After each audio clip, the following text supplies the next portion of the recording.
시편 67편 1절 2절. 하나님은 우리를 긍휼히 여기사 복을 주시고 그 얼굴빛으로 우리에게 비치사 주의 도를 땅 위에 주의 구원을 만방 중에 알리소서. 아멘. 시편 67편은 굉장히 이렇게 짧은 구절 7절밖에 되지 않습니다.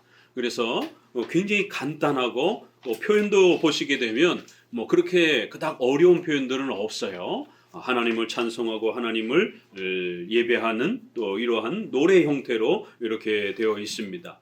하나님 우리에게 복을 주옵소서, 이렇게 가벼운 그런 표현처럼 이렇게 보여지는 굉장히 쉽고 짧고 가볍게 읽을 수 있는 그러한 시편처럼 구성이 되어 있습니다.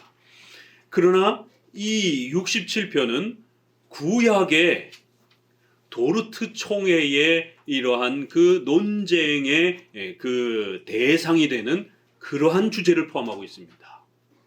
우리가 1618년에 19년까지 지금 네덜란드의 지역인 도르트 지역에서 알미니안주의를 표방하는 목회자들과 개혁주의를 표방하는 목회자들이 모여서 예정론에 대한 엄청난 논쟁이 벌어졌습니다.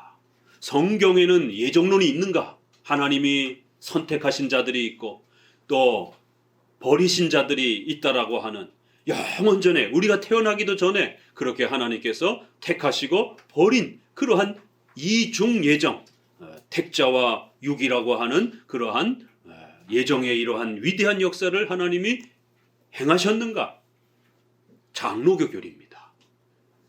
그렇지만 어거스틴과 싸웠던 펠라기우스, 또 로마 가톨릭, 그리고 종교개혁 시대에 또 이러한 제세례파라든가 또 이러한 분파들, 그리고는 1618년에 알미니우스 목사를 쫓아다니면서 그 알미니우스 목사를 추종하는 알미니안주의, 그리고 1700년에는 경건주의, 그리고 감리교, 성결교, 구세군, 웨슬레가 제일 싫어한 것이 예정론 교리입니다. 전도에 방해가 된다. 그리고는 2000년대에 와서 오순절파, 대부분의 넓은 복음주의권 내 교회들은 예정론 교리를 싫어합니다.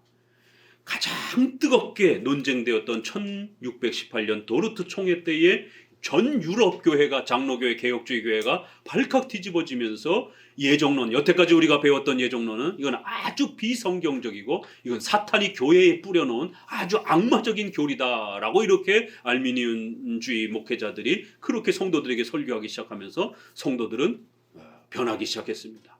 그동안은 예정론을 사랑했던 성도들이 알미니안주의 목회자들에 의해서 우리가 속았구나, 우리가 목회자들에게, 장로교 칼빈주의 목회자들에게 잘못 배웠구나, 예정론은 비성경적인 것이구나, 이러면서 예정론을 공격하기 시작했고 예정론을 싫어하기 시작하면서 결국 유럽 교회가 발칵 뒤집어진 겁니다. 그래서 이래서는 안 되겠다 싶어서 유럽을 중심으로 한 모든 대부분의 스코틀랜드, 영국, 프랑스, 독일, 이러한 그 유럽 전체의 개혁주의를 하고 있었던 교회들의 총회에다가 편지를 보내서 신학자들을 보내달라고 요청을 해서 수많은 신학자들이 모여서 초대 교회 빼놓고 1000년 만에 전 세계적으로, 동양 빼놓고 어찌됐든 기독교가 퍼진 그 그룹에 전 세계적으로, 전 국가적으로 연합해가지고 기독교 교리를 가지고 회의한 중세시대의 유일한 전국적 회의입니다. 대부분은 나라별로 이렇게 어떤 회의를 하고 그랬지, 그 각 나라들 전체가 연합해가지고 모여가지고 공의회, 전 세계적 기독교 회의를 한 것은 초대교회 때 우리가 잘 아는 니케아 325년에 처음 니케아 회의를 하면서 사도신조의 그런 내용들이 구성이 된 겁니다. 그래서 삼위일체를 잘못 말하는 이단들, 또 예수님을 잘못 말하는 이단들을 전부 다 정리를 했습니다. 에베소 회의, 칼케톤 회의, 이런 공의회라고 이렇게 이제 우리가 표현을 해요. 공적인 회의라는 거예요. 그래서 국가의 회의도 아니고 국가가 모여서 회의한 회의다. 그래서 공적인 세계 회의다, 이렇게 해서 줄여서 공의회라고 이렇게 많이 씁니다. 그리고 나서는 1000년 뒤에 최고로 마지막까지 열린 게 497년에 어거스틴이 이제 활동했던 그 500년 언저리의 칼케톤 회의. 바로 신약 성경 27권을 최종적으로 교회의 성경으로 공인화했던 칼케톤 회의 이후에는 그닥 이렇게 큰 권위 있는 공회가 열리지 않았습니다. 787년에는 예수님을 그림으로 그려도 된다. 이러한 형상의 문제를 그토록 700년 동안 반대해 왔는데 결국 타락한 왕과 신학자들에 의해서 예수님을 그림으로 그려도 된다라고 하는 이러한 제2차 이러한 니케아 회의가 결국 잘못된 형태로 열리기도 했죠. 그러니까 500년 칼케톤 회의 이후의 공의회들은 오히려 비성경적인 그런 결정들을 내리는 이런 쪽으로 변질돼 버렸습니다. 건전한 회의는 칼케톤 회의 정도까지예요. 1000년 동안 공의회가 없다가 적어도 카톨릭 빼놓고 우리 개신교 계열에서는 전 국가에 이러한 신학자들이 모여서 결국 알미니안주의 목회자들의 이 예정론을 비판하는 이 설교는 비성경적이다.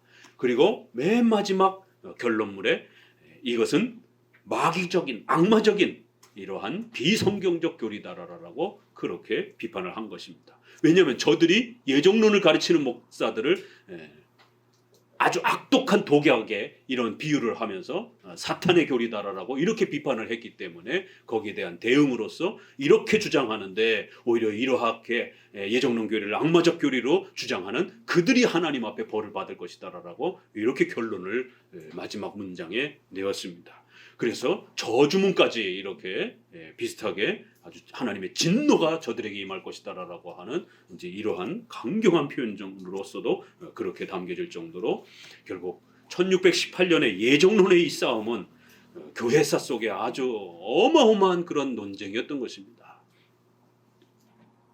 그런데 오늘 이 67편이 바로 그런 내용을 담고 있어요. 겉으로 봤을 때는 굉장히 가벼운 내용인데 조그만 관심을 가지고 우리가 한 걸음 더 들어가 보게 되면 바로 하나님은 선택하신 예정하신 그런 구원의 역사를 펼치는가 아니면 하나님은 모든 세상 사람들을 다 구원하시기 위해서 그렇게 구원의 역사를 펼치시는가. 장로교는 하나님의 택한 백성들을 하나님이 예정하셨고 그들 모두에게 구원을 베풀어 주신다. 이 모든이라는 말을 어떻게 우리가 해석해야 될 것인가에 대한 논쟁입니다.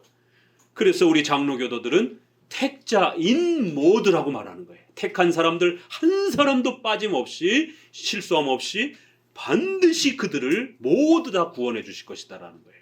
그런데 알미니안주의 목회자들은 아니 전 세계에 있는 모든 사람들이 구원받는다라는 것이 하나님은 이렇게 버린 자들 예정하는 이런 행위하지 않는다라는 거예요. 하나님은 모두를 다 예정했다 이렇게 예정을 살짝 비틀어서 말하는 겁니다.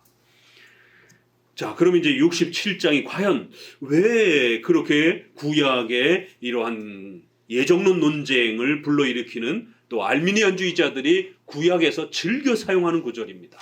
또 디모데전서 우리가 이제 좀 이따 보겠지만 모두를 구원해 주실 것이다. 모두가 회개하기를 원한다. 이런 표현들이 디모데서에 있습니다. 그래서 디모데서를 알미니안주의자들이 도르트 총회 때 가장 많이 가져다 씁니다. 또 히브리서가 또 이렇게 예정론 다음에 그 예정된 사람들에게만 예수님께서 십자가에 피 흘려 죽으셨다. 예수님의 십자가에 죽으심의 그 속죄의 은혜가 예정된 사람들에게만 영향을 끼치느냐 아니면 모든 세상의 모든 사람들에게 영향을 끼치느냐. 이래서 두 번째 도르트 논쟁이 제한 속죄 논쟁입니다. 우리 칼빈주의 5대 교리라고 그러죠. 무조건적인 선택. 이건 꼭 외우셔야 됩니다. 종교개혁 5대 솔라 그리고 칼빈주의 5대 교리라고 하는 무조건적인 선택, 전적 부패, 제한 속죄, 불가항력적 은혜, 그 다음에 성도의 견인. 앞글자를 따서 튤립이라고 이렇게 표현을 할 정도로 이 칼빈주의 5대 교리라고 말하는 겁니다. 최근에는 나도 칼빈주의자다라고 이렇게 말하면서 이 제한 속죄를 싫어하는 사람들이 있어요. 칼빈주의 목사들 중에서. 이 사람들은 알미니안주의 목사들입니다. 실제적으로는 약간 칼빈주의에 조금 열려 있을 뿐이에요. 그래서 이걸 우리가 5 칼빈주의라고 말하는데 4 칼빈주의를 주장하는 분들이 있어요. 그럼 성도들이 헷갈리는 거예요. 이분들 예정론 좋아하고 또 성도의 견인교리도 얘기하는데 제한 속죄를 싫어하는 거예요. 예수님은 모든 사람들을 위해서 피 흘려 주신 것이다. 그런데 예정하셨다. 이게 도대체 어떻게 연결이 되지 서로? 제한 속죄라는 말은, 제한이라는 말은 소수를 말하는 거예요. 예정이라는 말은 소수를 말하는 겁니다. 그래서 예정의 선택을 이야기해야 그 선택받은 백성들만을 위해서 예수님이 죽으셨다. 이렇게 말해야 논리적으로 맞는 거예요. 하나님은 예정은 해놓으셨는데 모두를 위해서 예수님이 죽으셨어. 그럼 이게 안 맞는 겁니다, 서로. 그러니까 5 칼빈주의자와 4 칼빈주의자의 논쟁도 있습니다. 이렇게 혼합주의적 칼빈주의자들도 있기 때문에 굉장히 헷갈리는 거예요. 칼빈주의를 한다고 그러면서 불 꺼놓고 성도들하고 막 방언하고 막 4시간, 5시간씩 막 방언하고, 그리고는 방언하고 나서는 방언의 어떤 특별한 의미를 또 성도들에게 이렇게 권면을 하고, 그럼 그게 오순절파의 순복음교회의 방언을 가지고 계시처럼 사용하는, 직통계시처럼 사용하는 그런 순복음교회와 무슨 차이가 있습니까? 개혁주의와 신비주의를 섞어놓은 사람들이에요. 이렇게 혼합주의 칼빈주의자들이 있기 때문에 상당히 조심하셔야 됩니다. 자, 그럼 우리가 오늘 이 히브리서도 왜 문제가 되느냐면 거기에 한 번 비침을 맛보고 성령에 참여하고 버린 예수 그리스도를 외면하는 자들이 있다. 예수님을 2번 십자가에 못 박는다. 이런 사람들은 다시 구원받지 못한다. 이러면서 마치 신자가 구원이 취소가 되는 것처럼 이런 표현이 있어요. 짐짓 범한 죄에 이렇게 또 빠지게 되면 구원받지 못한다. 그러면 이 대상이 신자를 대상으로 해서 구원이 취소된 것처럼 말하는 것인가? 아니면 불신자들, 임시적인 그런 신앙인들, 배교자들을 향해서 하는 말인가? 우리 칼빈주의는 이 사람들은 신자가 아니라는 거예요. 배교자들이라는 거예요. 유다도요, 기적 다 행했습니다. 귀신도 막 내쫓았어요. 예수님하고 동고동락하면서 쫓아다녔어요. 그러나 가룟 유다는 버림받았습니다. 베드로를 쫓아다닌 시몬 마구스 같은 경우도 사도행전에 보니까 나도 그런 능력밖에 안수해달라고 하면서 안수받기 전에도 그 지역에서 희한한 능력을 발휘했던 마술사였고, 또 베드로를 쫓아다니면서도 그런 능력을 행했습니다. 그러나 베드로에게 아주 호되게 책망받고 결국 이 시몬 마구스는 최초의 영지주의자의 선조로 그렇게 교회사에서는 평가합니다. 발람 선지자라고 하는 구약의 이 선지자는 계시를 받아가지고 발락 왕에게 가가지고 이스라엘 백성들 전쟁하지 말라라고, 이방의 그러한 샤머니즘을 섬기던 그런 선지자인데 갑자기 계시가 내려서, 왜냐하면 발락 왕이 자꾸 이방 선지자를 찾아가서 이스라엘 백성들을 저주해달라고 하니까 하나님이 오히려 이방 선지자에게 임하셔가지고 그의 눈을 열어가지고 하나님이 계시를 주면서 이스라엘 백성들을 함부로 행하지 말라라고 발람에게 가서 전하라라고. 그래도 말을 안 듣고 하나님하고 싸우고 막 고집을 피우니까 결국 그 탔던 마귀가, 죄송합니다, 당나귀가 갑자기 입을 열면서 그 자기 주인하고 싸우는 참 이 동화 같은 얘기가 이 구약에 나옵니다. 그러면서 왜 자꾸 나를 때리느냐고 당나귀가, 왜 안 가? 그러니까 저 앞에 천사가 서갖고 우리를 죽이려고 하는데 어떻게 갑니까? 왜 천사가 어디 있어? 당나귀 눈에는 보이는데 이 선지자 눈에는 안 보이는 거예요. 이렇게 하나님은 임시적으로 교회를 보호하기 위해서 불신자들에게도 어떤 능력을 주기도 하고 어떤 기적적 체험을 주기도 한다라는 거예요. 그래서 히브리서에서 구원이 취소된 것처럼 성령의 은혜를 맛보고 또 내세의 은혜를 맛보고 또 하나님의 말씀에 참여한 바 되고 이렇게 돼 있지만 그건 임시적인 맛봄인 거예요. 배교자들도 그 정도는 맛볼 수 있어요. 중생의 구원 정도는 아닐지라도 하나님의 어떤 능력을 체험하는 이런 형태들은 얼마든지 가룟 유다도 체험할 수 있는 것처럼 임시적 은혜는 체험할 수 있는 겁니다. 그래서 우리가 히브리서를 해석할 때도 그 대상자들은 불신자들로 해석하는 거예요. 그런데 알미니안주의자들은 신자로 해석하는 겁니다. 봐라, 이 정도 맛봤다고 하는데 이 사람들 안식에 들어오지 못했다. 3장 6장에 그리스도를 다시 십자가에 못 박는 악한 죄를 범했다. 10장에 짐짓 죄를 범했기 때문에 구원받지 못한다. 다 지옥에 다시 떨어졌지 않느냐. 칭의 취소론, 구원 취소론, 예정 취소론으로 그렇게 보여지는 거예요. 그래서 알미니안주의자들이 히브리서와 디모데서, 시편 67편 가장 즐겨 사용하면서 봐라, 성경에 모든 사람들이 구원받는다. 봐라, 성경에 신자들도 타락하고 조금 열심히 못하면 다시 지옥에 떨어진다라고 말하지 않느냐. 그러니까 우리가 선행을 열심히 하고 종교적인 경건에 이러한 열심을 죽을 때까지 최선을 다하지 아니하면 중간에 다시 지옥에 떨어진다. 예수님의 십자가의 위대한 희생으로도 성령 하나님의 불가항력적인 인간이 저항할 수 없는 강력한 은혜도 모자른 거예요. 인간이 실수하면 다시 지옥에 떨어집니다. 그리스도는 우리를 위하여 십자가에 죽으셨는데 성령 하나님께서는 이 땅에 오셔서 어마어마한 그러한 엄청난 은혜를 베풀어 주셨음에도 그 능력이 부족한 거예요. 왜요? 하나님은 그렇게 도와주셨지만 우리가 제대로 못하면 다시 지옥에 떨어집니다. 그러나 우리 장로교는 그런 구원론을 가르치지 않습니다. 인간이 회개하고 믿고 결단해야 한다 할지라도 구원이란 전지전능하신 하나님이 예정의 이 위대한 은혜 속에서, 우리가 태어나기도 전에 예정하시는 이 위대한 은혜 속에서, 또 예수님의 십자가에 피 흘려 죽으시는 그 위대한 그리스도의 희생에 의해서, 또 성령 하나님께서 오순절에 오셔서 전 세계에 흩어져 있는 하나님의 택한 백성들을 강력한 힘으로 그렇게 우리의 심령을, 악한 심령을 변화시켜 주셔야만이 구원이 임한다라는 거예요. 이런 하나님의 강력한 능력으로 구원이 세워지고 나면 구원은 유지된다라는 겁니다. 비록 우리가 실수하고 우리가 또 연약해서 죄를 범하기도 한다 할지라도 구원은 취소되지 않는다. 구원은 하나님이 만들어 주신 거기 때문에 인간의 돈과 권세와 공로와 능력으로 이 구원을 협력하는 것도 아니고 유지하는 것도 아니라는 거예요. 하나님의 전지전능한 능력으로 만드시는 거기 때문에 절대로 취소되거나 다시 성도가 지옥에 떨어지는 게 아니다. 그런 식의 중간에 취소되는 구원론이라면 우리가 불안해서 어떻게 삽니까?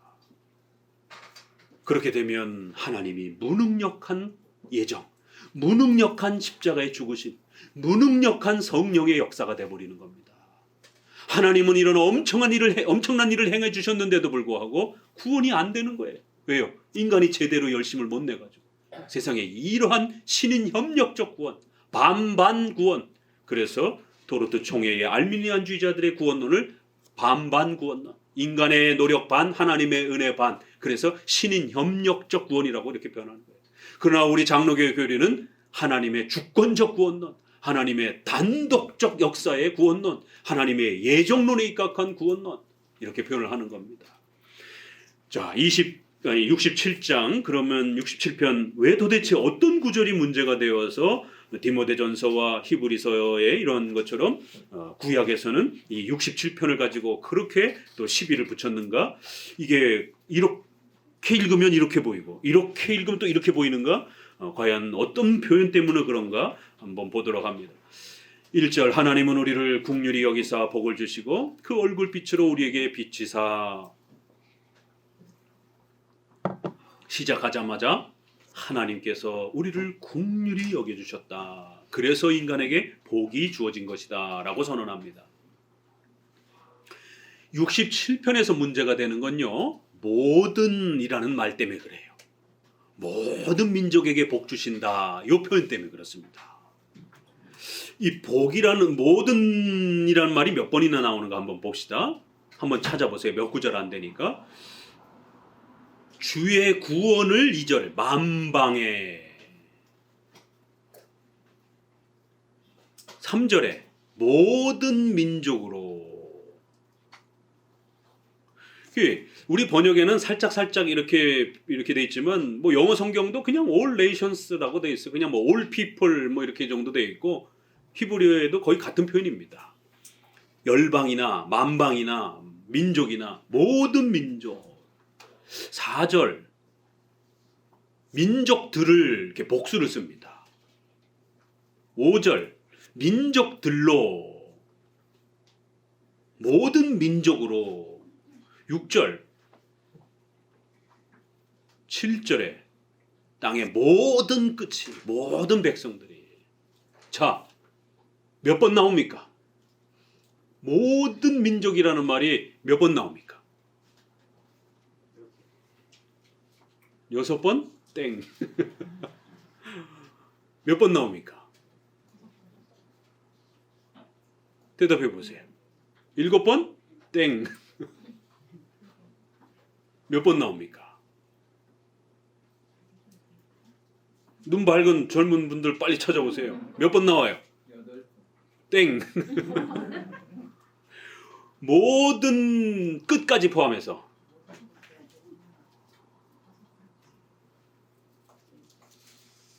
몇 번? 8 담으면 뭐겠어요? 9번. 7절 정도밖에 안 되는 구절에 9번이나 반복이 되면서 모든 민족, 민족들, 모든 끝, 모든 백성들 이렇게 모든이 붙어서 또 민족들이라는 복수 형태로 이렇게 해서 9번이나 소개가 됩니다. 아니 세상에 67편 7절밖에 안 되는데 짧은 구절인데 9번이나 모든 민족, 모든 백성들, 민족들 이렇게 표현하면서 모두가 하나님을 찬양하고 모두가 예배하고 모두에게 구원이 베풀어지는 것처럼 이렇게 표현되어 있어요. 그러니까 알미니안주의 목회자들이 이 구약의 시편에 이 구절을 붙들고 늘어지는 겁니다. 봐라, 성경에 장차 모든 민족들이 모든 백성들이 하나님을 찬송하고 모든 사람들에게 구원이 베풀어지는 이런 은혜가 주어진다라고 말하지 않느냐. 어디 이스라엘 백성들에게만 구원이 주어지고 어디 택한 백성들에게만 구원이 주어진다라고 이렇게 장로교 목사들처럼 설교하는 이런 내용 없다. 모두에게 구원이 주어지고 모두에게 찬송이 주어진다 이렇게 돼 있지 않느냐. 그러니까 구원이란 하나님이 모든 백성에게 은혜를 먼저 주셨다라는 거예요. 이게 이제 알미니안주의자들의 논리예요. 그러면 장로교 목사들이 따지는 거예요. 그래? 근데 실제로 죽을 때 장례식장에 가보면 끝끝내 예수님 안 믿고 죽는 사람들 수두룩하잖아요.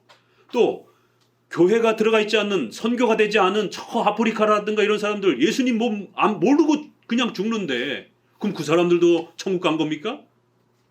장로교 입장에서는 물을 수 있는 겁니다. 당신들 말처럼 모두가 찬송하고 모두가 예배하고 모두에게 구원을 주시는 은혜를 베풀어 주셨다라면 왜 세상 모든 사람들이 예수님을 안 믿습니까? 왜? 그러니까 이제 알미니안주의자들이 자기들이 그렇게 말해놓고도 이게 자기들 스스로도 이게 답변이 안 되는 거예요. 실제로는 모두가 다 교회 안 나오거든요. 모든 민족들이 교회 안 다니거든요. 그러니까 이제 이거를 답변을 하려니까 답변이 궁색해지는 거예요. 그러니까 자연적으로 뭐가 따라와요? 인간의 노력이 따라오는 겁니다. 하나님은 다 주셨는데 인간이 받은 그 은혜를 제대로 활용을 못 해가지고 어떤 사람은 교회를 나오고 어떤 사람은 교회를 안 나오더라.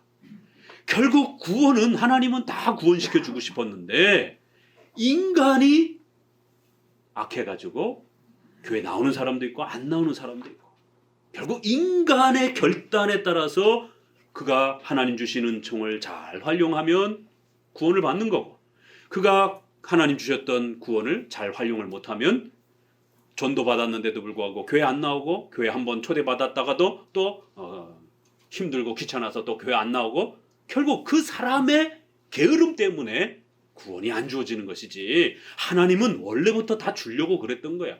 이렇게 살짝 말을 빗은 겁니다. 그러니까 전체의 구원론이 어떻게 돼요? 하나님의 능력이 강조되어 있습니까? 인간의 능력이 강조되어 있습니까?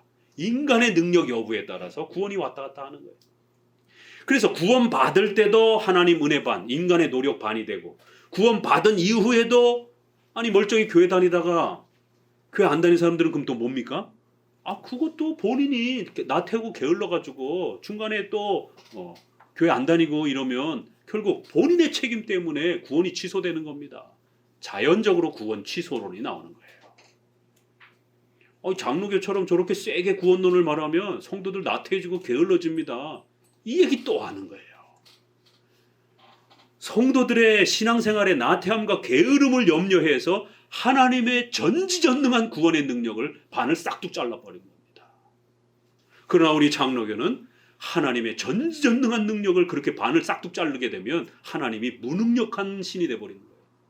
하나님이 구원에 있어서 부족한 그러한 그 신이 되어버리는 거예요.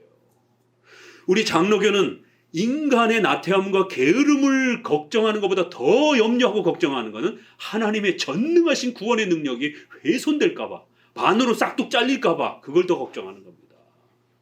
걱정하는 방향이 서로 달라요. 결국 알미니안주의자들의 구원론은 하나님의 은혜를 얘기하고 은총 다 얘기하고 하나님이 도와주신다는 거 다 얘기하지만 결정적으로 그걸 결론을 내는 것은 인간 스스로의 열심이라는 거예요. 본인이 열심을 내지 아니하면 구원 받았다가도 중간에 다시 지옥에 떨어지고 지옥에 갔다가도 또 다시 또 천국에 오기도 하고 들락날락 하는 거예요. 본인의 열심에 따라서. 그러나 우리 장로교의 구원론은 하나님의 성부 하나님의 예정에 의해서 예수 그리스도께서 하나님의 아들이신 예수님이 십자가에 죽으시는 피 흘려주시는 그 어마어마한 희생으로 인해서 그 피값은 우리를 단번에 죄로부터 구해내셨다라는 거예요. 두 번, 세 번 할 필요가 없다라는 거예요. 그래서 히브리서는 오히려 단 한 번 구원하셨다. 단 한 번 죽었다.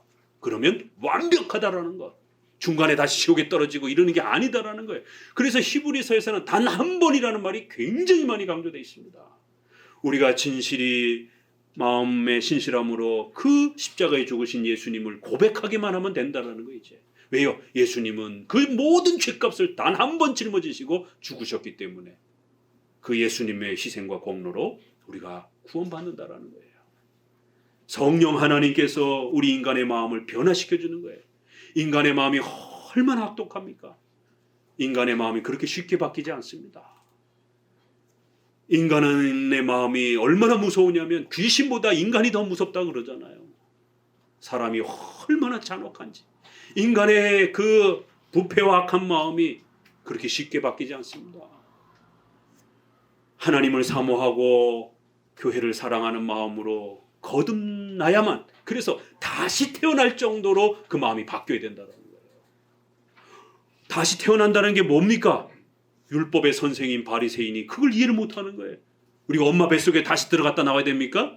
이렇게 예수님께 질문을 하는 거예요. 어리석게. 거듭난다, 중생, 다시 태어나야 된다 라고 예수님이 말하니까 다시 태어나는 게 뭐예요?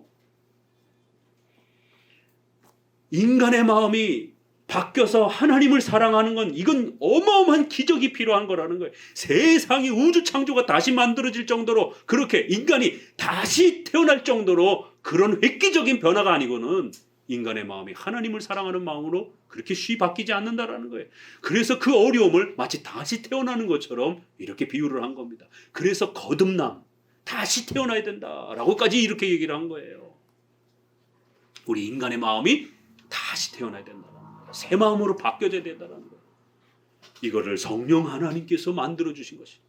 그런데 지난번에 만들어준 게 조금 잘못 만든 것 같으네.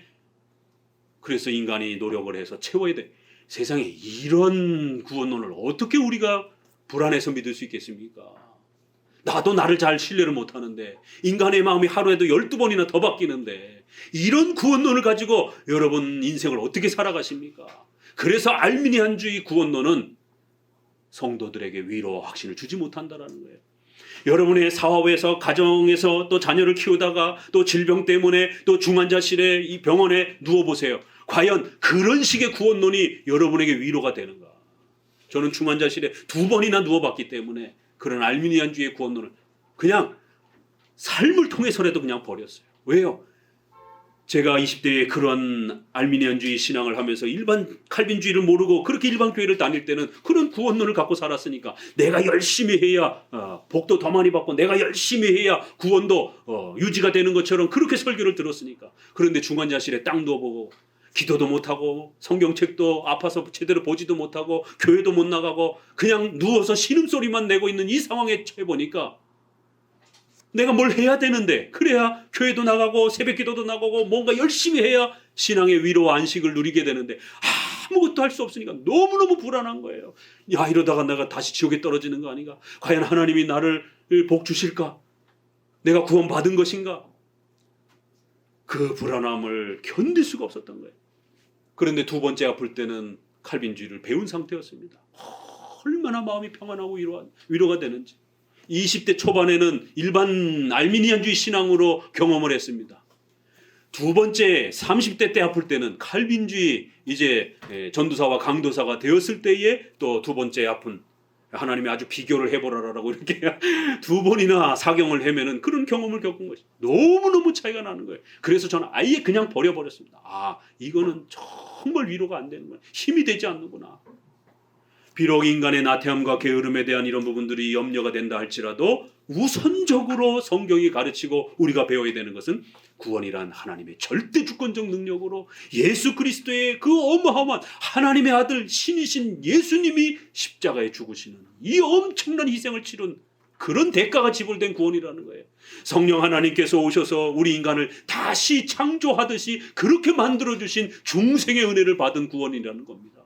이런 칼빈주의 구원론만이 가장 큰 위로를 주고 가장 큰 소망을 주고 여러분이 어떤 위기와 어떤 생애의 위험에 빠진다 할지라도 흔들림 없이 우리의 구원을 위로를 받으면서 그 인생을 버텨나갈 수 있는 것입니다. 그게 오늘 67장에 이제 집중적으로 소개가 되는 거예요. 모든이라는 말은 세상 모든 사람들에게 하나님께서 구원의 은혜를 주셨고 찬송의 은혜를 주셨다 이런 뜻이 아니라 하나님의 택한 백성들 모두에게 이렇게 표현해도 돼요. 모든이라는 말이 나왔다고 해서 세상 모든 사람들을 구원해 주시기로 하셨다. 그렇지만 실제로는 모두가 다 교회 안 나오고 모두가 다 예수님을 안 믿으니까 어쩔 수 없이 그거를 결국 망가뜨리면서 인간이 열심히 안 해서 그렇다. 이런 식으로 억지로 꿰어 맞출 필요가 없다라는 거예요. 모든이라는 말에 우리가 너무 그렇게 부담을 안 가지셔도 돼요. 성경을 읽다 보면 모든이라는 말이 실제로 많이 나와요. 그럴 때에 모두가 구원받고 모두가 찬송하고 모두가 예배한다고 하는데 그러면 왜 우리 주변에 예수님을 안 믿는 사람이 이렇게 많지? 그러면 인간 자신의 노력 때문에 이렇게 가면 하나님의 구원 능력이 깨져버리는 거예요. 그렇기 때문에 굳이 그 모든이라는 말 때문에 너무 두려워하지 마시고 모든이라는 말은 얼마든지 우리가 택자인 모두라고 말해도 돼요. 자, 보세요. 성도 여러분 모두 열심히 신앙생활 하십시오. 여러분 모두 온 힘을 다해서 코로나를 이겨내십시오. 저도 모두라고 썼어요. 그렇죠? 근데 저 지나가는 분한테 그 사람들까지 다 포함해서 모두라고 말하는 건 아니에요. 요 한정된 공간에 있는 사람들을 향해서라도 우리가 모두 이렇게 표현할 수 있는 거예요. 여러분 모두 힘내십시오. 이러면 우리 성도들한테 제가 힘내라고 그러는 것이지 저 알지도 못하는 지나가는 사람한테 힘내세요 라는 뜻은 아니란 말이에요. 그러니까 우리가 이 모든이라는 말을 제한된 사람들에게도 쓸 수가 있구나. 아니 우리 일상 언어에도 그래요. 여러분 가족들한테도 우리 가족들 화이팅, 모두 화이팅 이러면 다른 가족들을 포함하는 게 아니잖아요. 여러분 모두에게 보너스 주겠습니다 이러면 가족들한테 용돈 준다는 말이지 남한테 막 용돈 준다는 말이 아니잖아요. 그렇죠? 그럴 때도 모두라는 단어를 쓸 수 있단 말이에요. 왜? 가족들 전체를 표현할 말이 우리 인간의 언어에는 한정돼 있다 보니까 우리 모두 가족들 모두 이렇게 우리 회사원 모두 우리 성도들 모두 택자인 하나님의 택함받은 백성들 모두 이렇게 얼마든지 표현할 수 있다는 거예요. 아니 인간 세상 속에서도 모든이라는 말을 전 세계 사람 모두라고 이렇게 표현하지 않는데 하물며 구원과 관련해서 왜 하나님은 이러한 단어를 못 쓰겠냔 말이에요. 모든이라는 말이 나왔다고 해서 그냥 무조건 그냥 전 세계 사람들 이렇게 어거지로 그냥 강조하면 안 된다라는 것이 우리 국어적인 언어법에도 안 맞는다라는 것입니다. 자, 그러면 이렇게 9번이나 모든이라는 말이 쓰여서 자칫 읽으면 모두에게 구원을 준다라고 이렇게 읽을 수도 있는 위험성이 있지만 그러나 모두라는 말은 택자인 하나님의 예정된 모든 백성들이라고 충분히 읽어낼 수 있다는 거예요. 67편 아래에서도 얼마든지 그렇게 표현하고 있습니다. 1절에 하나님은 우리를 긍휼히 여기사 복을 주십니다. 이 복이라는 것, 시편이 말한 1편에 복이여 이렇게 외칩니다. 마태복음 7장에 5장에도 5장부터 7장까지 산상수훈이라고 하는 그리스도의 말씀이 설교가 나오는데 5장에 팔복이라는 선언이 나오잖아요. 복 있는 자는 이러면서 창세기 12장에 아브라함에게 너에게 복을 줄 것이다. 너는 복의 근원이 될 것이다. 도대체 성경이 말하는 복이란 뭐냔 말이에요. 그건 당연히 예수 그리스도를 통해서 우리의 죄가 사함받고 우리가 하나님 앞에 의로운 자가 되어 하나님의 자녀가 되어 영원히 사는 이 구원이 가장 값진 복입니다. 절대로 부귀영화 아닙니다. 성도들도 가난하고 순교하면서 어려움을 겪는 그런 경우들 수두룩하게 있어요. 기복주의, 부귀영화가 아닙니다. 사회정의, 인권, 이게 기독교가 말하는 복이 아닙니다. 신비체험, 방언, 이상한 체험, 이게 기독교가 말하는 복이 아닙니다. 시편에서 우리가 눈에 읽어왔던 것처럼 또 신약에서도 말하는 것처럼 우리의 죄값이 해결되어지고 우리가 하나님의 자녀가 되어 영원히 천국에서 사는 것, 지옥의 그 무서운 형벌에 떨어지지 않는 것, 하나님의 진노와 정죄의 심판을 받지 않는 것, 이게 복이라는 거예요. 그런데 이 구원의 복은 어떻게 주어진다고요? 하나님의 은혜 반, 인간의 노력 반 아닙니다. 긍휼히 여기사. 신약에서는 오직 예수 그리스도의 희생을 통해서 이렇게 많이 강조가 됐어요. 그런데 구약에는 어떻게 표현하냐면 아직 예수님이 오시지 않았기 때문에 하나님께서 우리에게 구원의 은혜를 주신다라는 것을 구약에서 가장 즐겨 쓰는 단어가 있어요. 불쌍히 여겨주겠다. 사랑한다. 근데 사랑한다는 말도 그렇게 많이 안 써요. 신약에서 오히려 많이 써요. 사랑하시고 요한복음에도 보게 되면 예수님이 하나님이 우리를 사랑하사, 요한일서에도 보면 하나님이 먼저 우리를 사랑하사 이런 표현도 우리가 먼저 하나님을 사랑한 게 아니고 아주 명확하게 표현되잖아요. 절대로 우리가 먼저 노력하고 우리가 무슨 대단해가지고 이렇게 하나님 앞에 공로를 바치는 사랑을 행한 게 아니라 하나님이 먼저 우리를 사랑하셨다. 근데 구약은 이걸 어떻게 표현하냐면 불쌍히 여겼다. 긍휼히 여겼다. 이런 단어예요. 그래서 너무너무 불쌍하다라는 거예요. 너무너무 안타깝다라는 거예요. 그래서 하나님이 그들을 불쌍히 여겼다. 긍휼히 여겼다. 이렇게 표현합니다. 이 부분이 바로 하나님의 절대 주권의 은혜를 통해서, 사랑을 통해서 100% 하나님의 은혜를 통해서 우리를 구원해 주시는 그러한 하나님의 단독적인 절대 주권적인 하나님의 구원의 역사를 구약은 이렇게 표현하는 겁니다. 아유, 불쌍히 여겨줘야 되겠다 이런 거죠. 긍휼, 불쌍히 여긴다라는 이런 말. 에스겔에서는 어떻게까지 인간의 전적 부패를 이야기하냐면 부모가 애를 낳고 귓바닥에다가 버려가지고 피덩이가 제대로 그 피도 닦아주지도 않고 그냥 죽으라고 길바닥에 내어준 그 내 동댕이 쳐준 그런 갓난아기를 지나가다가 불쌍히 여겼다. 긍휼히 여겼다라는 거예요. 조금만 더 내빼두면 죽을 것 같아서 불쌍히 여겼다라는 거예요. 그래서 그걸 거두어서 씻기고 젖을 먹이고 그렇게 키웠더니만 부모가 나한테 해준 게 뭐가 있어 이러면서 자기 어린 시절 생각 못하고 하나님을 외면하고 하나님을 반항하고 이런 타락하고 부패한 목이 곧은 백성이 있을 수 있느냐? 너희가 어떻게 구원받았는지 아느냐? 핏덩어리와 같은 죽어가던 너희들을 내가 건져넣어서 너희를 그렇게 이만큼 키워놨더니만 나한테 해준 게 뭐가 있느냐라고 이런 식으로 하나님께 따져들더라는 거예요. 에스겔에서 그렇게 하나님의 구원의 역사를 그렇게 표현하기도 합니다. 여러 방식으로 불쌍히 여겼다, 긍휼히 여겼다. 시작하자마자 1절에서 전 구원의 위대한 역사는 하나님이 우리를 긍휼히 여겨주시는, 하나님이 우리를 사랑하시는, 하나님께서 우리에게 그렇게 먼저 사랑을 베푸시는 그런 은혜를 통하여 구원은 만들어지는 것이다라는 거예요.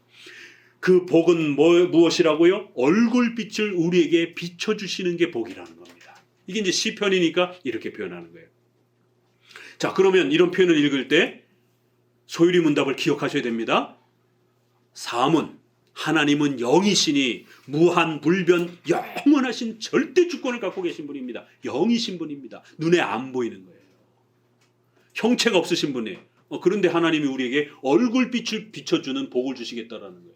그러면 이 표현은 하나님의 얼굴을 보는 게 복이다 이런 뜻이 아니죠. 당연히 이건 시적인 표현인 것이죠. 하나님의 마음, 하나님의 속성, 바로 무한불변 영원하시고 또 인애로우시고 자비로우시고 공의로우시고 진실하신 바로 이런 하나님의 마음, 바로 성경에서 하나님의 마음을 우리에게 가르쳐 준단 말이에요. 하나님은 어떤 마음을 갖고 계시는지, 어떤 성품을 가지고 계시는지 소요리문답 사문이 떠오르면서 하나님을 만지고 끌어안고 이런 게 아니라 바로 성경을 통해서 하나님이 어떤 마음을 갖고 어떤 성품을 갖고 계시는지를 우리가 충분히 아는 것, 이게 복이라는 거예요. 내가 믿는 하나님이 어떤 분인지를 여러분 천국이나 무슨 지옥 체험을 하고 아는 게 아니라 요즘에 또 그런 분들이 자꾸 유튜브 같은 데 보면 슬금슬금 자꾸 또 등장하더라고요. 그래갖고 뭐 어떤 장로님도 뭐 천국 지옥 간증한다고 그러고, 이거 70년대 80년대 퍼시콜레 박사가 내가 본 천국 이래가지고 잔뜩 막 영향을 끼치고 그러다가 한국교회에서 이건 다 사이비적이고 비성경적인 거라고 이미 다 정리된 거예요. 그런데 이런 신비주의 체험 이런 것들은 항상 인간에게 어떤 짜릿함이 있다 보니까 또 영향을 끼치더라고요. 최근에는 하나님을 만지고 끌어안고 이러는 것이 아니라 성경을 통해서 2절에 주님의 도를 땅 위에 하나님의 그 말씀, 하나님께서 가르쳐 주신 그 계시의 가르침을 땅 위에 주의 구원을 만방중에 알리소서.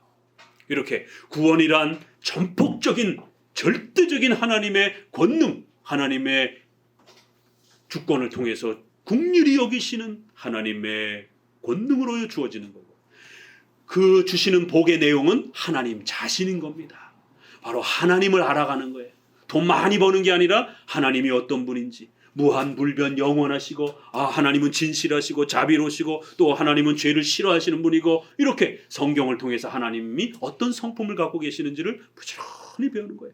주님의 도를 통해서 배우는 거예요. 하나님의 도를 깨닫는 거예요. 하나님의 말씀을 통해서 하나님이 어떤 분인지 하나님의 얼굴을 보듯이 우리는 아주 선명하게 성경을 통해서 하나님을 만지지 않더라도 얼마든지 하나님의 그 얼굴빛으로 우리에게 비추시는 것처럼, 대면한 것처럼 그렇게 성경을 통해서 주님의 구원, 이 위대한 구원의 복됨을 우리가 맛볼 수 있다는 겁니다. 자, 이렇게 67편은 구원의 이 위대함을 딱 먼저 선언한 다음에 그리고는 그 대상으로 들어가는 거예요. 만방중에 알려주옵소서. 1절에는요 우리에게 구원을 베푸사 먼저 이렇게 시작했습니다. 그러면 시편의 저자는 유대인이잖아요. 그리고 구약이잖아요 아직. 그러면 이 우리라는 말은 누굴까요? 이스라엘 백성을 말하는 겁니다. 아직은 구약이기 때문에 이스라엘 백성을 말하는 거예요. 그런데 갑자기 시편의 저자가 이 우리에게 베풀어 주셨던 이 엄청난 구원의 이 복을 저 만방에 있는 모든 민족에게도 하나님 베풀어 주옵소서, 이렇게 선언하는 거예요. 이거요 구약엔 까무러칠 선언입니다. 구약에는 오직 이스라엘 백성들, 아브라함의 자손들이라고 하는 이 퀄리티, 이 프라이드, 이게 얼마나 강한 시절입니까? 이스라엘 예루살렘에서만 제사 드리고 절대로 다른 데서는 제사조차도 못 드려요. 이런 엄청난 그 이스라엘 백성들만이 택한 백성이라고 하는 이 구별성이 아주 강하게 유지되었던 그런 시절이에요. 예수님이 사마리아 그 수로보니게 여인한테, 수로보니게 여인이 와서 예수님 좀 도와주세요, 우리 딸이 아픕니다. 이러니까 어떻게 빵을 개한테 던져주느냐, 이런 말씀을 하는 거예요. 유대인들에게 있어서 이방인들은 개 취급을 받았던, 그래서 그들의 말을 예수님이 그냥 그대로 사용한 거예요. 그러니까 그 여인이 비록 개라도 주인 옆에서 빵 부스러기라도 주워 먹지 않습니까? 그 빵 부스러기 같은 은혜라도 좀 주시면 안 될까요? 그래서 예수님이 깜짝 놀래요. 유대인 중에서도 이런 믿음을 찾아볼 수 없었는데 딸아 귀하다, 네 믿음이 너를 구원하였도다. 이런 이제 사건이 벌어지는 거예요. 개 취급을 했던 그 유대인들의 그들의 문화를 예수님이 사용하셔서 이렇게 또 어떤 설교를 펼쳐가시는 부분을 보게 됩니다. 그러니까 우리라는 말은 이스라엘 백성들이에요. 그런데 이방인을 개처럼 취급하고 사람 취급하지 않던 이 시절에 베드로도 고넬료에게 찾아가는데 얼마나 힘들었습니까? 안 찾아가잖아요. 사마리아를 빙 둘러서 갑니다. 바로 가도 되는데 왜? 그 이방인들이, 혼혈족들이 살다 보니까. 유대인들은 이방인을 사람 취급하지 않습니다. 그런데 구약의 이방인들에게 온 만방 중에 주의 구원이 그렇게 울려 퍼지도록 해 주옵소서. 이거를 여러분들이 구약의 이스라엘 백성들이라고 생각하고 제가 이 선지자인데 온 만방에 구원이 퍼질 겁니다 라고 이렇게 설교했다고 생각해 보세요. 저한테 돌 집어 던졌을 거예요. 그렇지 않겠어요? 오직 하나님의 백성들은 이스라엘 백성들만이 하나님의 백성인데, 아니 선지자가 갑자기 온 만방에 하나님의 구원이 퍼질 거다라고 이렇게 선언하는 것이. 당연히 이 말씀은 장차올 예수 그리스도를 통해서 이방인 가운데도 그 택한 백성들이 구원받을 것이다라고 하는, 예수님이 오심으로 신약의 새로운 교회가 형성될 거라고 하는 어마어마한 구원의 위대한 하나님의 계획을 미리 알려준 겁니다.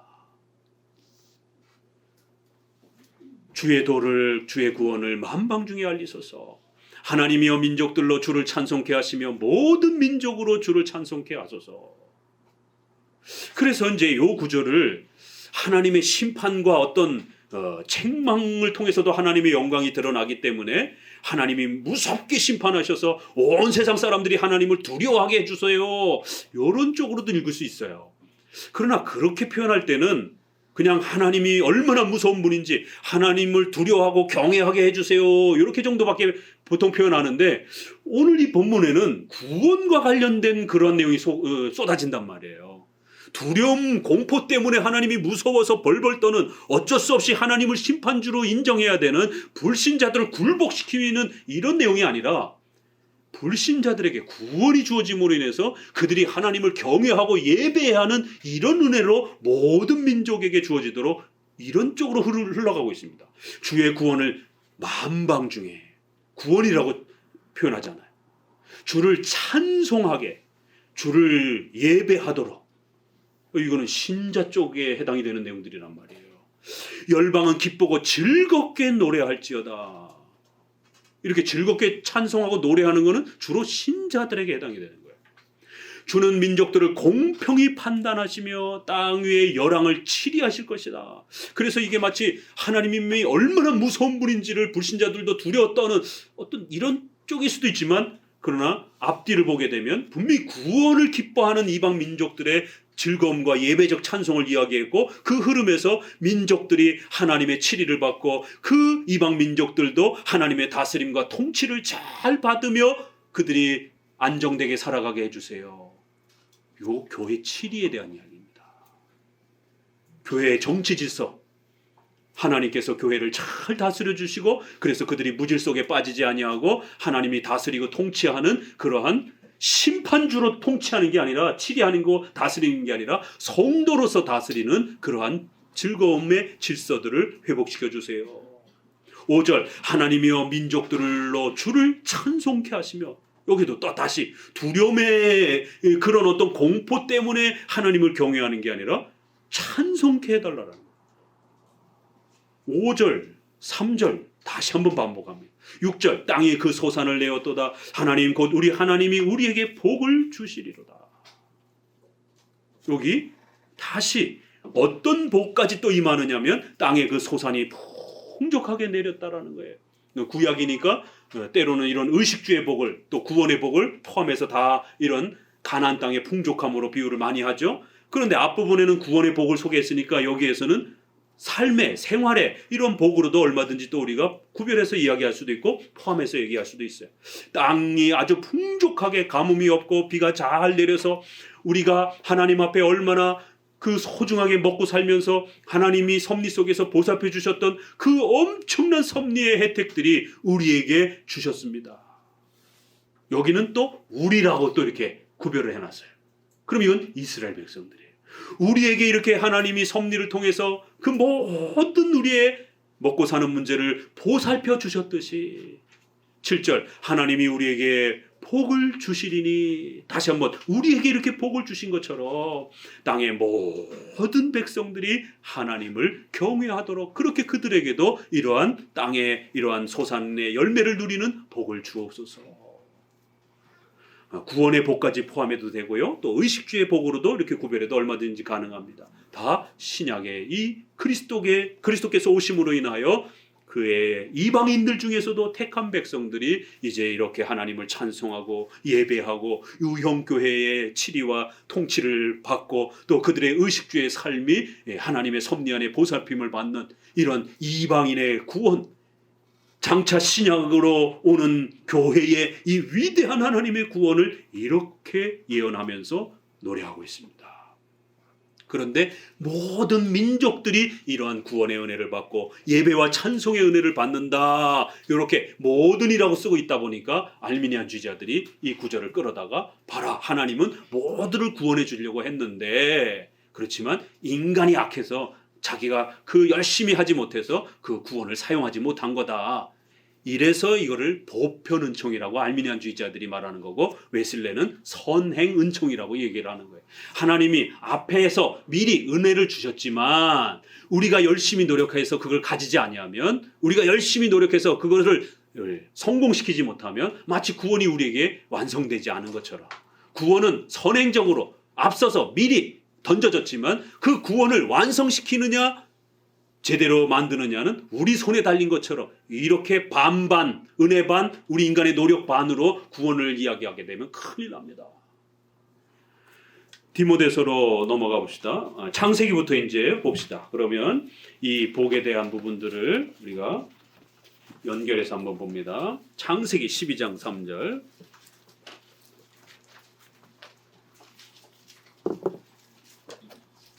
창세기 12장 3절을 같이 읽어보도록 합니다.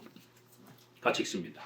너를 축복하는 자에게 내가 복을 내리고 너를 저주하는 자에게는 내가 저주하리니 땅의 모든 족속이 너를 인하여 복을 얻을 것이라. 여기 보세요. 땅의 모든 족속이 복을 받는다. 그런데 인류 역사를 보게 되면 땅의 모든 족속이 하나님께로 초대 안 됐잖아요. 이거 어떡할 겁니까? 그럼 여기에 모든 족속이라는 말이 도대체 무슨 말인가? 갈라디아서 3장 8절에는 이걸 그대로 끌어다가 또 하나님이 이방을 믿음으로 말미암아 의로 정하실 것을 성경에 미리 알고 먼저 아브라함에게 복음을 전하되 모든 이방이 너를 인하여 복을 받으리라 하였으니, 여기도 모든 이방인들 분명히 이렇게 표현을 해놓은 거예요. 그래서 이 모든 족속이 도대체 전 세계 사람들을 하나도 빠짐없이 전부를 말하는 거냐? 택함 받은 아브라함의 그 택함 받은 모든 백성들인가를 이제 우리가 살펴봐야 되는 거예요. 그런데 아브라함의 자손도 당장 에서와 이스마엘과 이삭이 나눠지잖아요. 아브라함의 모든 후손이 아니에요. 이스마엘은 버려졌고 이삭이 택함을 받은 겁니다. 이삭의 아들 중에 에서와 야곱이 있습니다. 에서는 버려졌고 야곱이 하나님의 택한 백성이 된 거예요. 그래서 로마서의 9장에 내가 형인 에서는 버렸고 형임에도 에서는 버렸고 미워했고 야곱을 선택하여 사랑했다. 그래서 그들이 태어나기도 전에, 선악을 알기도 전에, 그들이 엄마 뱃속에 있을 때, 그들이 태어나기도 전에 하나님은 에서를 버렸고 야곱을 하나님의 백성으로 택했다라고 말하는 겁니다. 아브라함의 자손들 가운데서도 택한 백성들만이 이 모든 족속이라는 걸 알 수가 있습니다. 자, 어디로 가시느냐면 이제 디모데전서로 가봅니다. 디모데전서에 모든이라는 말이 굉장히 많이 나옵니다. 디모데전서 1장 15절 같이 읽어봅니다. 디모데전서 1장 15절입니다. 밑보다 모든 사람이 받을 만한 이 말이여. 네, 모든 사람이 충분히 받고 배울 만한 이 복음, 이 성경. 여기 모든 사람이 한 사람도 빠짐없이 성경을 듣는다, 이런 얘기가 아니라 전 세계 모든 사람들이 다 존경해야 할 만한 그러한 어마어마한 가치가 있는 그러한 말씀이라는 것이, 그 말씀의 힘과 권능을 또 이렇게도 표현하는 겁니다. 한 사람도 빠짐없이 모든 사람 앞에 다 존경을 받을 만한 그러한 말씀이라는 것이에요. 그런데 어떤 사람들은 그 말씀을 외면하고 등한시 여긴다는 거예요. 말씀의 가치를 이야기할 때도 이렇게 표현을 하는 거예요. 2장 1절로 넘어가 봅니다. 2장 1절. 그러므로 내가 첫째 권하노니 모든 사람을 위하여 간구와 기도와 도구와 감사를 하되. 여기 성도들에게 모든 사람들을 위해서 기도하라고 요청합니다. 그러면 여러분, 이름도 모르는 사람들을 위해서 어떻게 모두 다 기도하겠어요? 이 얘기는 유대인들만을 위해서 그렇게 너무 제한하지 말라라는 거예요. 이방인들도 이제는 위해서 기도하라는 거예요. 특별히 임금들, 가진 사람들, 부자들 굉장히 미워했거든요. 로마의 식민지로 살았기 때문에. 지금 이스라엘의 왕은 누구예요? 로마 왕이란 말이에요.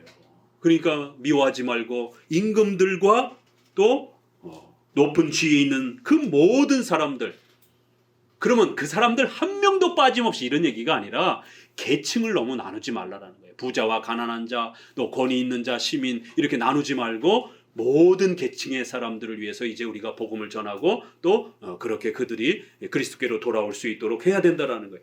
모든이라는 말은, 자, 또 한 번 등장했어요. 전체 모두를 말할 때도 있고 또 택자인 모두를 말할 때가 있다라고 그랬어요.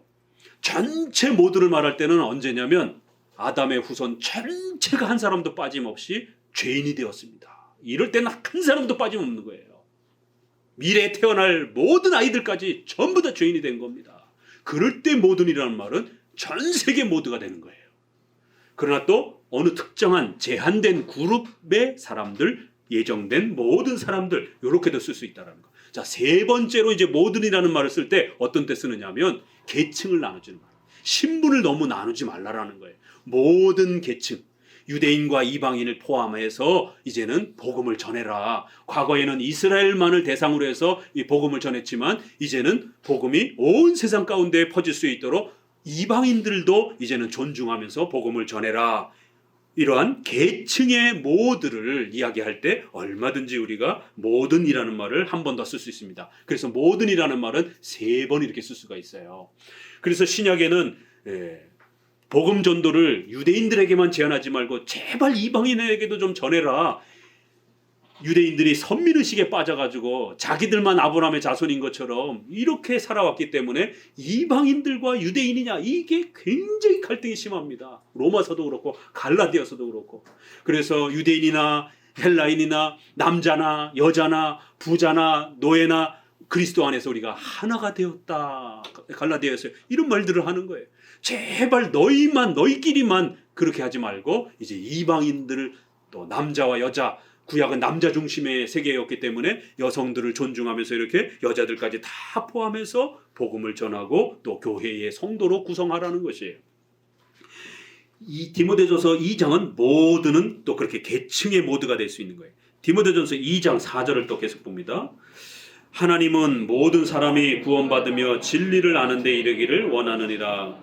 하나님은 한 분이요. 2장 6절을 읽어봅니다. 그가 모든 사람을 위하여 자기를 속전으로 주셨으니 기약이 이르면 증거할 것이라. 여기 보세요. 모든 사람이 구원을 받으며 진리를 아는 데 이르기를 원하신다. 이러버리니까 알미니안주의자들이 이 구절을 얼마나 물건드러지겠어요.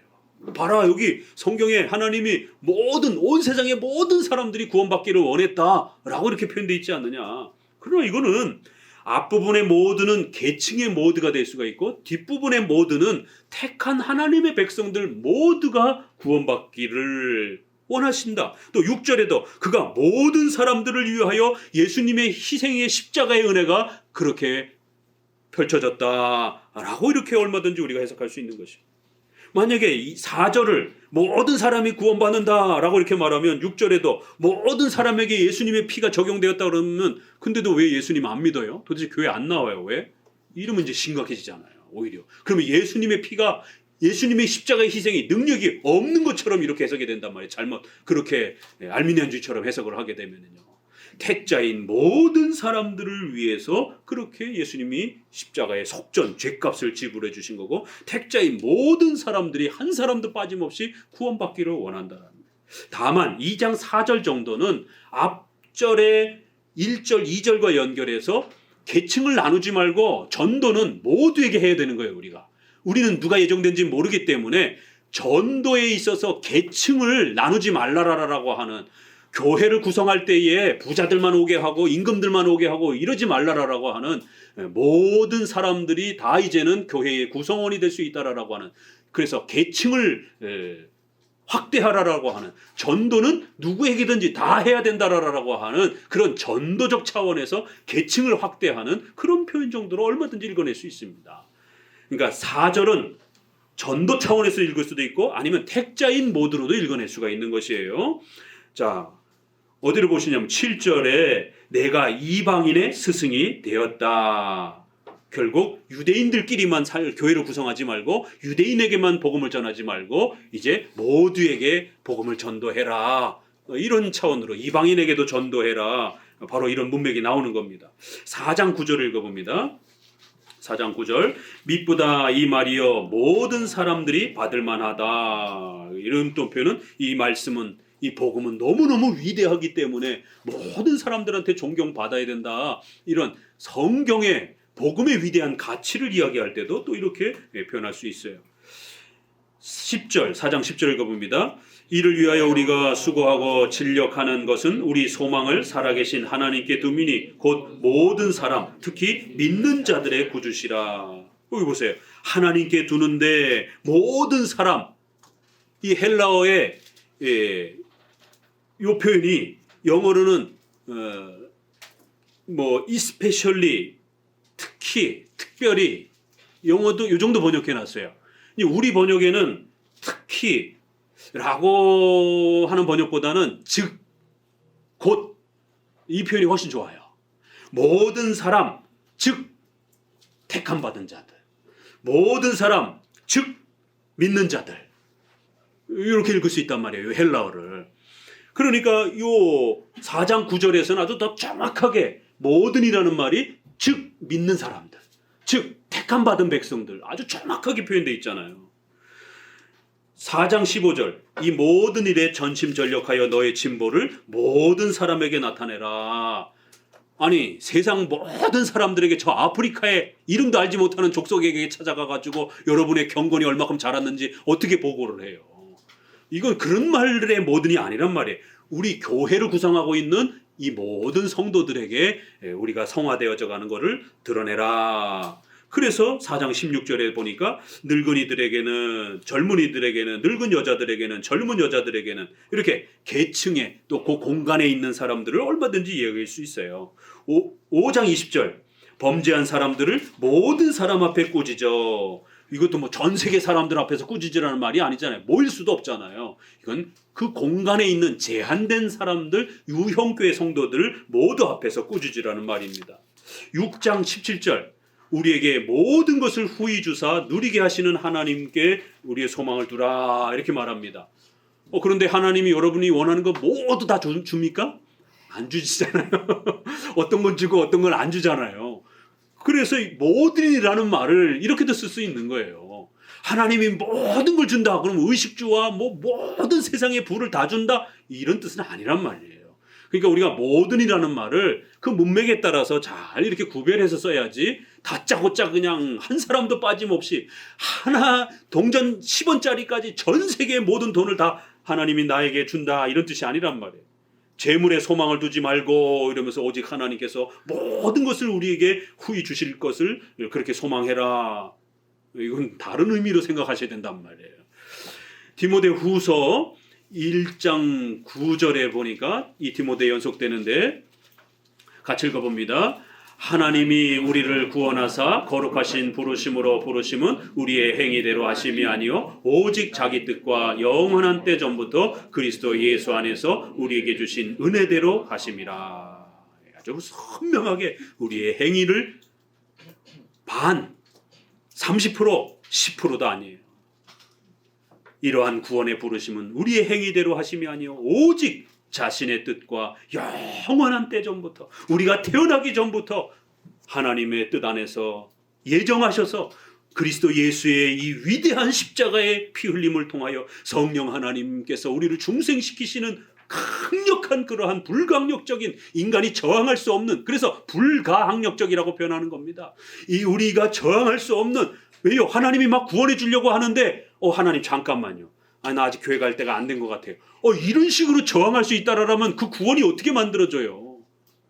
그래? 알았어. 그럼 다음에 구원시켜줄게. 또 구원시켜주려고 하는데 이리 와! 이렇게 끄집어내려고 하는데 하나님 잠깐만요.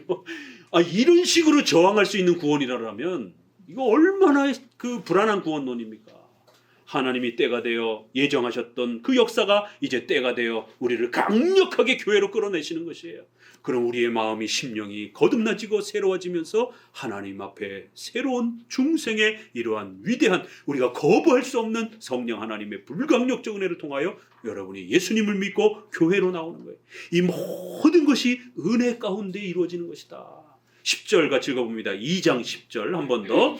그러므로 내가 택하신 자를 위하여 모든 것을 참음은 저희로도 그리스도 예수 안에 있는 구원을 영원한 영광과 함께 얻게 하려 함이로다.